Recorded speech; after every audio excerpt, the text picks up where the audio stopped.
አብ ወወልድ ወመንፈስ ቅዱስ አሃዱ አምላክ አሜን። በመላው ዓለም የምትገኙ ኦርቶዶክሳውያን በያላችሁበት ሰላም እግዚአብሔር ይብዛላችሁ። የእናታችን የንጽሕተ ንጹሐን የድንግል ማርያም ረድኤቷ በረከቷ በሁላችን ላይ ይደርብን። እንደ አምላካችን መልካምና በጎ ፈቃድ ባለን ጊዜ የትምህርታችን ርዕስ መነሻ አድርገን የምንነጋገረው የምንማማረው በዚህ በመዝሙረ ዳዊት መዝሙር 47 ከቁጥር 5 ላይ ያለውን ኃይለ ቃል መነሻ በማድረግ እንነጋገራለን፣ እንማማራለን። እግዚአብሔር መንፈስ ቅዱስ በመካከላችን ተገኝቶ ምስጢሩን ገልጦ እንዲያስተምረን የእርሱ መልካም ፈቃድ ይሆንልን። እግዚአብሔር በመለከት ድምፅ አረገ የሚለው ቃል ይሆናል። ይህንን ቃል የተናገረው ነቢየ እግዚአብሔር ቅዱስ ዳዊት ነው። ነቢያት አስቀድመው የኢየሱስ ክርስቶስን መወለድ እያስተማሩ በትንቢታቸው እየተናገሩ ቆይተዋል። የእርሱን መከራ መቀበል፣ የእርሱን መሰቀል፣ የእርሱን መገረፍ፣ የእርሱን መሞት፣ የእርሱን ሞትን ድል አድርጎ መነሳት፣ እንዲሁ ደግሞ የእርሱን ወደ ሰማይ ማድረግ አስቀድሞ ነቢያት ተናግረዋል፣ አስቀድመው ነቢያት አስተምረዋል። በዚህም መሰረት ጌታችን መድኃኒታችን ኢየሱስ ክርስቶስ ሞትን ድል አድርጎ ከተነሳ በኋላ ለ40 ቀናት ሐዋርያትን ሰላም ለእናንተ ይሁን እያለ እያረጋጋቸው እየተገለጠላቸው ሲያስተምራቸውና ሲመክራቸው ቆይቷል። እንዲሁም ስለሚልክላቸው አጽናኙ ስለ መንፈስ ቅዱስም ሲገልጥላቸው ቆይቷል። ይህንን ካደረገ በኋላ ጌታችን መድኃኒታችን ኢየሱስ ክርስቶስ በቢታንያ ደቀ መዛሙርቱን በዚያ ስፍራ አብሮ እንደተጓዘና ከዚያን በኋላ እርሱም ቆም ብሎ ደቀ መዛሙርቱ በስሩ ተሰብስበው ነበረና ደቀ መዛሙርቱም በፍቅር ዓይናቸው ያ ሕይወት የሆነውን ጌታ፣ ሰላምን የሰጣቸውን ጌታ፣ ያረጋጋቸውን ጌታ ይመለከቱት ነበረ፣ ያዩት ነበረ። እርሱም እጆቹን አነሳና ባረካቸውና ወደ ሰማይ አረገ ይለናል። ወገኖቼ ጌታችን መድኃኒታችን ኢየሱስ ክርስቶስ ወደ ሰማይ ሲያርግ በርቀት ሳይሆን በርቀት እየተመለከቱ እነርሱም በእውነት የእርሱን ወደ ሰማይ መውጣት እያዩ፣ ይህን ጊዜ ግን የሚገርመውና የሚደንቀው ቅዱሳን መላእክት የገሊላ ሰዎች ሆይ ስለምን ትደነቃላችሁ? ይህ ወደ ሰማይ ሲወጣ እንዳያችሁት ይህው ዳግም ይመጣል ብለው ቅዱሳን መላእክት ይህንን ሲናገሩ እንመለከታለን። ስለዚህ እርሱ በክብር ወደ ሰማይ አረገ። ወደ ምድር የመጣው ጌታ እርሱም ያንን ሊያከናውን የመጣውን ካከናወነ በኋላ ወደ ሰማይ ወጣ ይለናል። የእግዚአብሔር ቸርነቱ ከሁላችን ጋር ይሁን። ወገኖቼ ምን አከናውኖ ነው ጌታችን ኢየሱስ ክርስቶስ ወደ ሰማይ ያረገው የሚለውን መመልከትና ማየት ያስፈልጋል። ጌታችን ኢየሱስ ክርስቶስ ወደ ሰማይ ያረገው ከኃጢአታችን አጥቦን ነው ወገኖቼ ወደ ሰማይ ያረገው። ጌታችን ወደዚህ ዓለም የመጣበት ዋና ምክንያት፣ ዋና መሰረት በኃጢአት የቆሸሸውን የሰው ልጅ በደሙ ሊያጥብ ጌታችን ኢየሱስ ክርስቶስ ወደዚህ ዓለም መጥቶ የሰው ልጅ ከባርነት፣ የሰው ልጅ ከጨለማ ወደ ብርሃን፣ የሰው ልጅ የትላንትና ማንነቱን ከቀየረለት በኋላ፣ ካከናወነለት በኋላ፣ ካጸዳው በኋላ እርሱ ወደ ሰማይ አረገ። ለዚህ ነው ሐዋርያው ቅዱስ ጳውሎስ በዚህ በዕብራውያን ምዕራፍ 1 ከቁጥር 3 ላይ እንዲህ ሲል ሲናገር እንመለከታለን። ኃጢአታችን በራሱ ካነጻ በኋላ በሰማያት በግርማው ቀኝ ተቀመጠ ይለናል። ያያችሁ ይህንን ካከናወነ በኋላ የሰው ልጅ ወደ ብርሃን ካወጣ በኋላ የሰው ልጅ ከዛ እስራት ከዚያ መከራ ከገላገለ በኋላ መድኃኔዓለም በክብር ወደ ሰማይ አረገ ይለናል ሐዋርያው ቅዱስ ጳውሎስ እንደጻፈልን። ሌላው ምን አድርጎ እርሱ በእውነት ምን አከናውኖ አረገ ብለን ስንመለከትና ስናይ ምርኮም ማርኮ ስጦታን ሰጥቶ አረገ ማለት ነው። መድኃኔዓለም ጌታችን ሲያርግ ሁሉን አስተካክሎ እስከ ዓለም ፍጻሜ መደረግ ያለበትን ሕግንና ስርዓትን ካስተማረ በኋላ ሁሉን ካደረገ በኋላ ሁሉን ካከናወነ በኋላ እርሱ ወደ ሰማይ አረገ። ለዚህ ነው መጽሐፋችን እንደሚያስተምረን መዝሙረኛው ነቢየ እግዚአብሔር ቅዱስ ዳዊት ምርኮን ማረከ ስጦታንም ሰጠ ይላል። አያችሁ፣ እርሱ ምርኮን ማረከ ስጦታን ሰጠ ይለናል። የሰው ልጅ በዲያብሎስ ቀኝ ግዛት ነበር። ከዲያብሎስ ቀኝ ግዛት ነፃ አወጣንና ይህንን ስጦታ ሰጠንና መድኃኔዓለም በሰማይ እንዲሁ ቅዱሳን መላእክት እየተመለከቱት የገሊላ ሰዎች እየተመለከቱት ወደ ሰማይ አረገ ማለት ነው። ለዚህ ነው ጌታ በምን መልኩ አረገ ብለን ስንመለከት ይህንን አከናውኖ ካረገ በኋላ በምን መልኩ ነው ያረገ ብለን ስንመለከት በእልልታና በመለከት ድምፅ እርሱ ወደ ሰማይ አርጓል ማለት ነው ወገኖቼ። ለዚህ ነው ጌታችን ወደ ሰማይ ሲያርግ መላእክት በዝማሬ እንዲሁ ቅዱስ ያሬድ ይህንን ሲናገር እንዲህ በማለት ሲናገር እንመለከታለን። ወልድ ወደ መንበሩ ሲያርግ መላእክት አንደበት ታላቅ ዜማ ከመላእክት አንደበት ታላቅ ዜማ ተሰማ፣ መላእክትም ዘመሩ ይለናል። አያችሁ፣ እርሱ በእልልታ በዝማሬ ነው ማለት ነው የኛ ጌታ የኛ መድኃኒት የኛ ንጉሥ ኢየሱስ ክርስቶስ ወገኖቼ ወደ ሰማይ ያረገው። በዚህ መልክ ያረገ ነቢይ የለም ወገኖቼ። በዚህ መልክ ያረገ ሐዋርያ የለም። በዚህ መልክ ያረገ ጻድቅ የለም። የእርሱን እርገት ከፍጡራን ለይተን ማየት ያስፈልጋል። ከፍጡራን እንደ እርሱ ያረገ ወገኖቼ የለም። እነ ሄኖክ አርገዋል፣ እነ ኤልያስ አርገዋል። ነገር ግን ወገኖቼ ከብሉይ ኪዳንም ከአዲስ ኪዳንም ስንመለከት እንደ ዓለሙ ንጉሥ እንደሆነው እንደ ክርስቶስ ግን ያረገ ማንም የለም ወገኖቼ። ስለዚህ እርሱ በእውነት በእልልታ በመለከት ድምፅ ወደ ሰማይ እንዳረገ እንመለከታለን እናያለን ማለት ነው። ሌላ ጌታችን መድኃኒታችን ኢየሱስ ክርስቶስ በእውነት በምን መልኩ አረገ ብለን ስንመለከትና ስናይ በክብር አረገ ወገኖቼ። በክብር አረገ ስንል ከሰማይ በቅዱሳን መላእክት ልዩ አቀባበል ተደርጎለታል። በምድር ደግሞ በቅዱሳን ሐዋርያት ልዩ አሸኛኘት ተደርጎለታል ማለት ነው፣ ተከናውኖለታል ማለት ነው። ስለዚህ በክብር አረገ የኛ ጌታ። ለዚህ ነው ቅዱስ ያሬድ እንዲህ ሲል ሲናገር እንመለከታለን። ለብቻው ስሙ ከፍ ከፍ ብሏልና በሰማይ በምድር በባህር በቀላያት ይገዙለታል።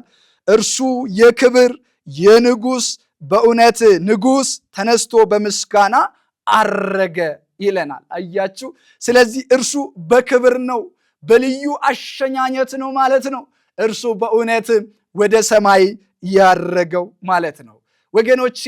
እርሱ በእውነት የኛን ደግሞ መነሳት በክብር ያስተምር ዘንድ ይህንን ገለጠልን፣ ይህንን አሳየን ማለት ነው።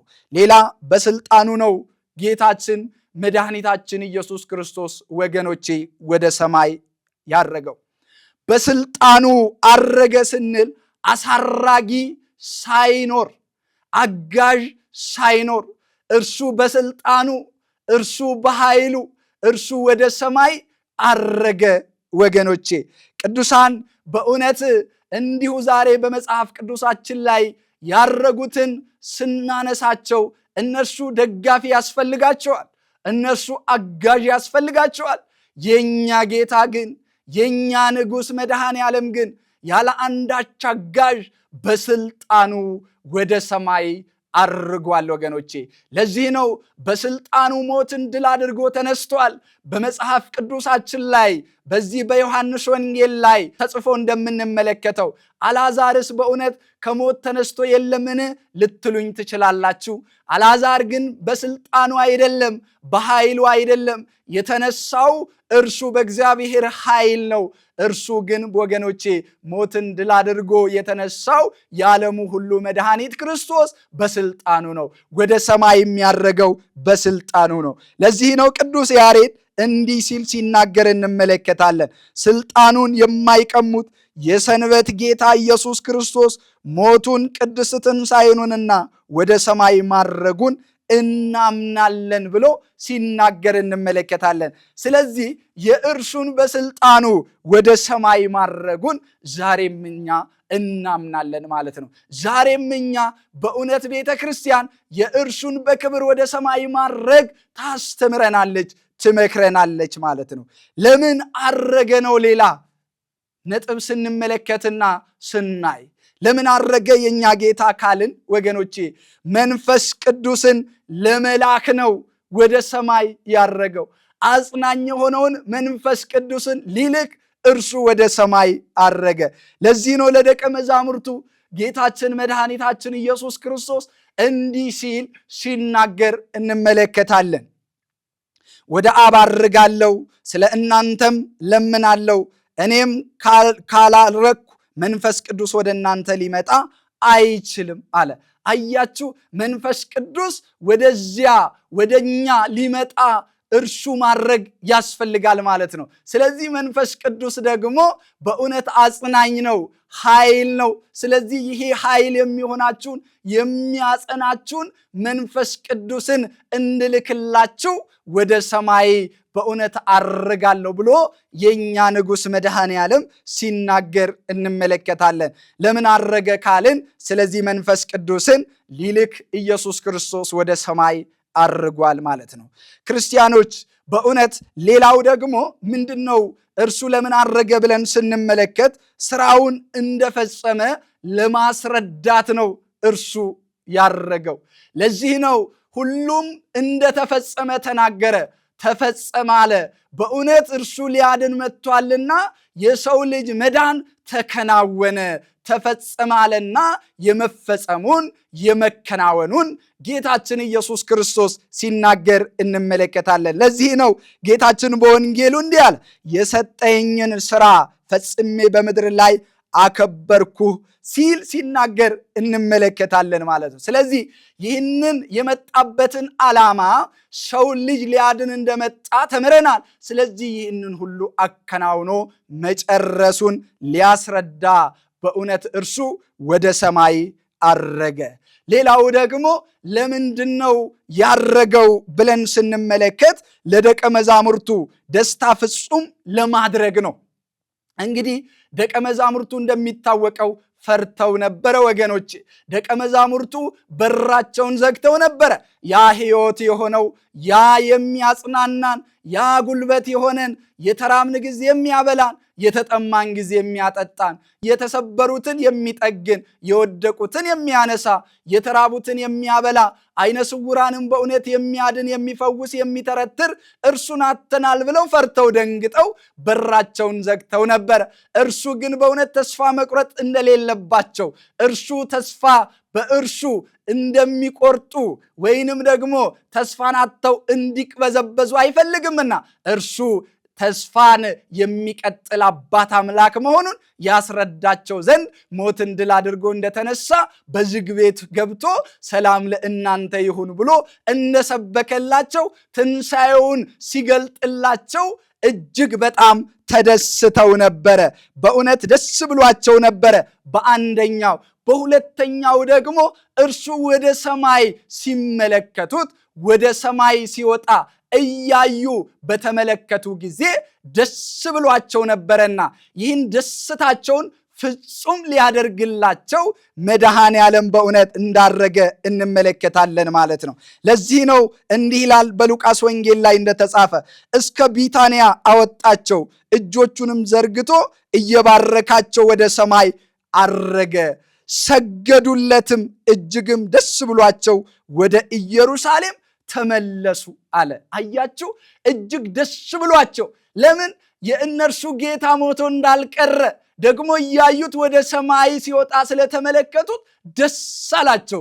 ወገኖቼ በእውነት ጌታ በክብር ወደ ሰማይ አርጓል። እርሱ ወደ ሰማይ ወጥቷል። ከዚህ የበለጠ የሚያስደስት ወገኖቼ ምንም ነገር የለም። የኛ ጌታ ሞት አልያዘውም። የኛ ጌታ በእውነት ሞትን ድል አድርጎ ተነስቷል። ስለዚህ ተነስቶም ደግሞ ለደቀ መዛሙርቱ የሚያስፈልገውን ካስተማረ በኋላ ከመከረ በኋላ እርሱ በክብር ወደ ሰማይ አርጓል። ስለዚህ ወገኖቼ የምናመልከው ጌታ በእውነት ያዳነን ጌታ፣ የፈወሰን ጌታ፣ በደሙ ያጠበን ጌታ፣ ያ ያጣነውን ሕይወት የሰጠን ጌታ፣ በእውነት የእኛን መከራ ተደፍቶ በእውነት የእኛን መከራ የተቀበለ ተራቁቶ ያለበሰን ተጠምቶ ያጠጣን መድኃኔ ዓለም በእውነት በክብር አርጓል። ዛሬም የምናመልከው ጌታ የኛ ንጉሥ መድኃኔ ዓለም በእውነት በክብር አርጓል። ዛሬም እንመሰክራለን፣ ዛሬም እንናገራለን። ስለዚህ የኛ ንጉሥ መድኃኔ ዓለም ወደ ሰማይ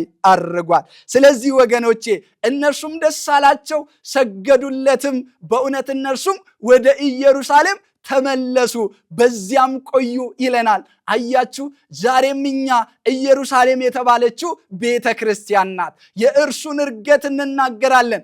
ደግሞ በእውነት ቅዱሳን መላእክት እንደተናገሩት ይህ ወደ ሰማይ ሲወጣ እንደተመለከታችሁት ዳግም እርሱ ኢየሱስ ይመጣል ብለው ተናግረዋል። ስለዚህ ወገኖቼ እኛም በደስታ በቤተ መቅደሱ እንሰበሰባለን። እኛም በእውነት በደስታ በቃሉ እንጽናናለን። በእውነት እኛም በደስታ እናስቀድሳለን፣ ወንጌሉን እንሰማለን። ደግሞ ተሰብስበን የእርሱን ዳግም መምጣት ቅዱሳን መላእክት ተናግረዋል።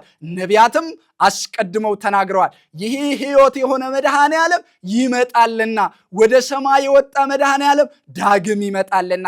ስለዚህ ደስ ብሏቸው ወደ ኢየሩሳሌም እንደተመለሱ እኛም ወገኖቼ ዛሬ እርገቱን እየተናገርን እርገቱን እየመሰከርን በቤተ መቅደሱ ተሰብስበን እግዚአብሔርን እያመሰገን መኖር ያስፈልጋል ማለት ነው። የእኛ ንጉሥ መድኃኔ ዓለም ዳግም ይመጣል። እርገቱን በእውነት እንደዚህ ባማረ ሁኔታ ሐዋርያት በደስታ ሲያርግ ተመልክተዋል።